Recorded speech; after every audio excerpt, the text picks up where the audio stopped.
Yo, yo, yo, what's up mga bossing? Ngayong araw nga pala, hindi tayo sa Minalungaw sa General Pino MLC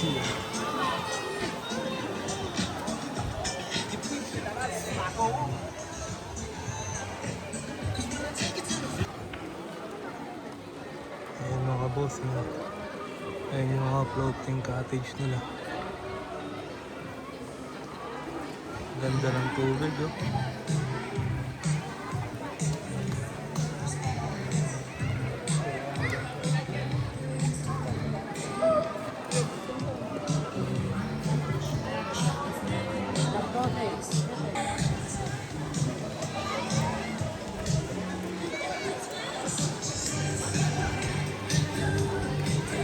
Ayun mga bossing, yung mga cottage na yan, nasa ano yata yan, 1-3 8 peso lang pwedeng sumampa. Tapos ano siya, 4 hours.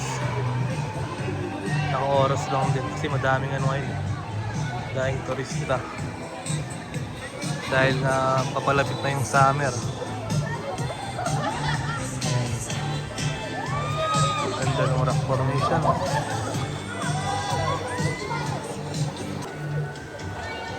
Yung mga bata enjoy na enjoy sila lang yun.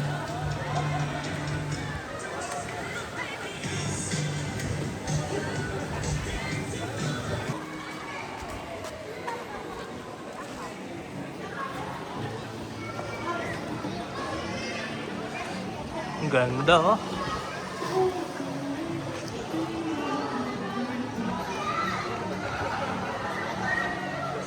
Diyan nga pala mga bossing. Diyan nga pala bossing, pagka nagdire-diretso ka dyan, merong cave dyan. Paakyat dyan. Hagdan na yan.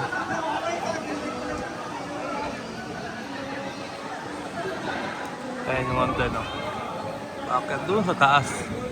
Papunta doon sa cave. May bayad yung pagpasok sa cave, hindi ko lang alam kung magkano. Meron ka na rin kasamang tour guide doon. Ganda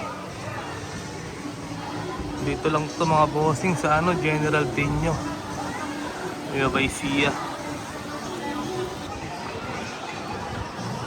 Ayan mga bossing ang haba yan, hanggang doon pa yan Ayan yung hangin bridge nila dyan mga bossing.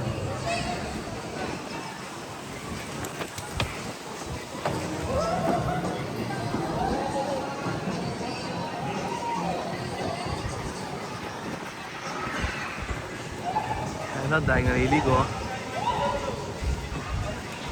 sarap, fresh water galing bundok.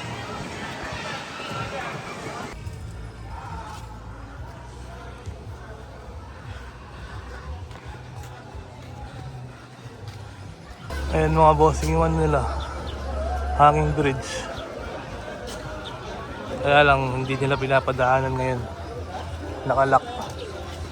Siguro dahil delikado na siya. Matagal na rin kasi yan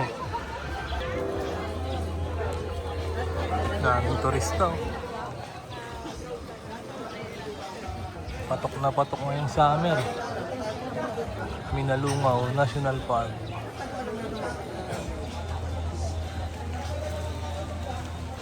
Linaw ng tubig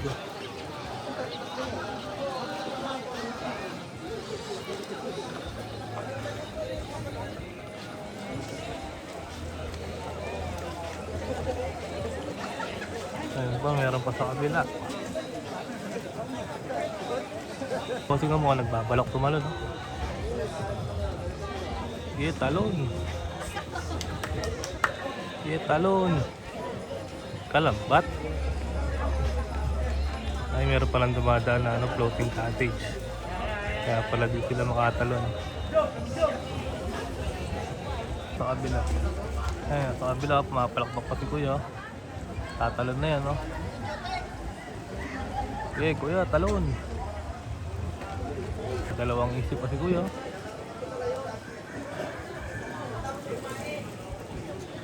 Lalawanin pa mo nung nawarin malalam Papabidyoya pa kang wetang kayabe Ito Dito nagsisitalunan, no? Tapay po yan, itong bintang niya yan. Bintang ita kaya ba, ito na. Yaman. Tatakot na rin, ingat lang rin. Linundang ita mo yan. Yaman, nag-time niya. Jadi nga dua kakarulo.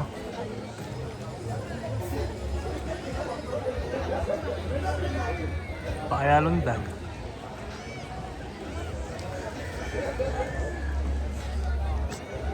Tatakot na rin eh.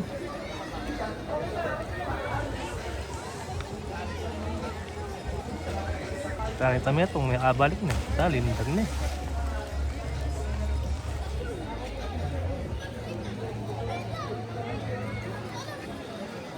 Agad daw. Sige po. Para sa bati, baka may nakabag ka pa kanyang kid.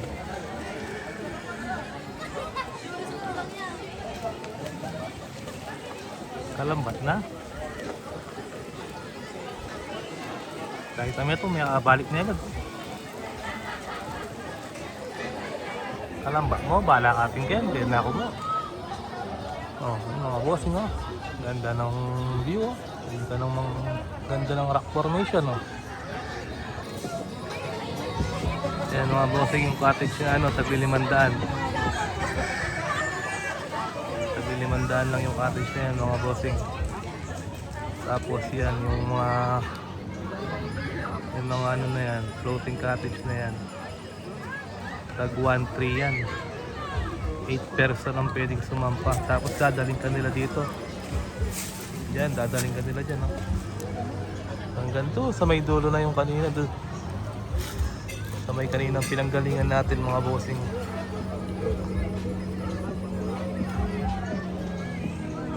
Ayun yung pinaka-parking ng ano nila, ng floating cottage. Diyan sa kabila na yan mga bossing, merong ano dyan, merong 1,000 step. Kaya lang dahil nga di pinapadaanan tong hanging bridge nila, hindi ka makakapunta. Dahil nga yan yung access papunta doon sa 1,000 step na tinatawag nila. Tapos pagkarating mo doon sa may dulo, meron kang makikita nga na doon, grotto. Merong malaking cross. Tapos ayun yung ano nila dati, yung zip line. Ngayon di yata nag-ooperate. Kaya dito muna banda lahat ng mga turista.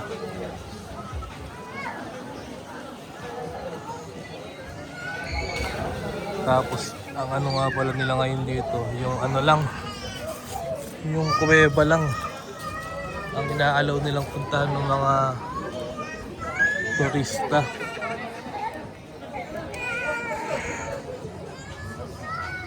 Madami nga palang turista ngayon mga bossing dahil nga papalapit na yung summer.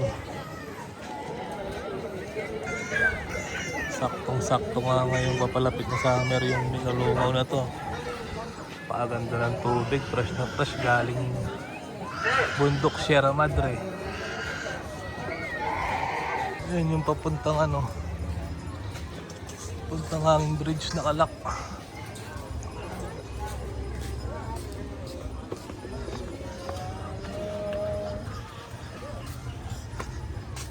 Mga bossing yung bilihan nila ng kuwan, keychain.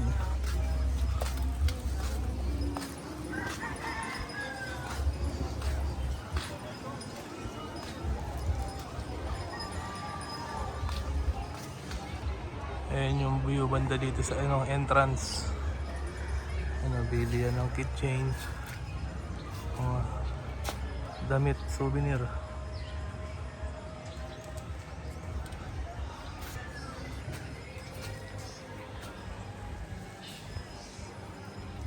Dahil na rin nagtitinda souvenir oh.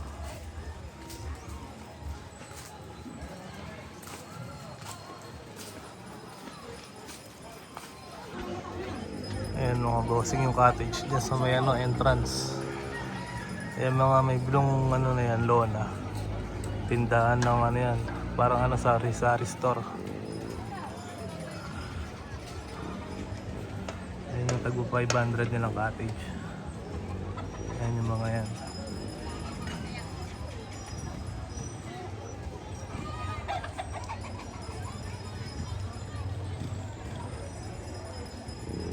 Ganda na mga bossing, punta na rin kayo dito.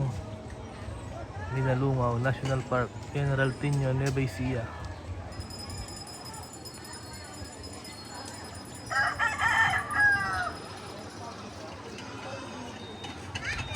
Punta na kayo dito mga bossing hanggat hindi pa crowded. Sigurado sa mga susunod na araw, madami ng tao dyan. Dadagsain na yan dahil nga sikat na nga rin pala yung lugar na yan.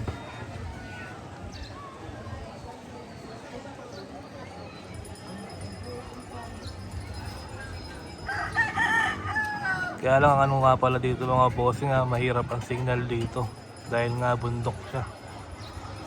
Bundok ng Sierra Madre.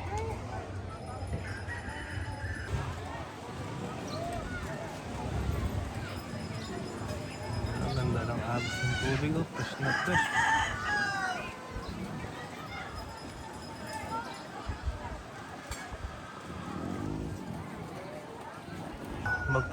Pagpunta nyo nga pala dito mga bossing, ready nyo lang yung nyo, pambayad nyo ng environmental fee, 50 pesos per person. Tapos pagdating doon sa may entrance banda doon, magbabayad kayo ulit ng 100 per person, yung pinaka entrance dito. Tapos sa parking naman pag sasakyan, 50 pesos din. Hindi ko lang alam sa motor kung magkano yung bayad kasi dala namin sasakyan kaya yun lang yung nalaman ko. So yun lang mga bossing hanggang dito na lang. Pasyal na kayo dito mga bossing.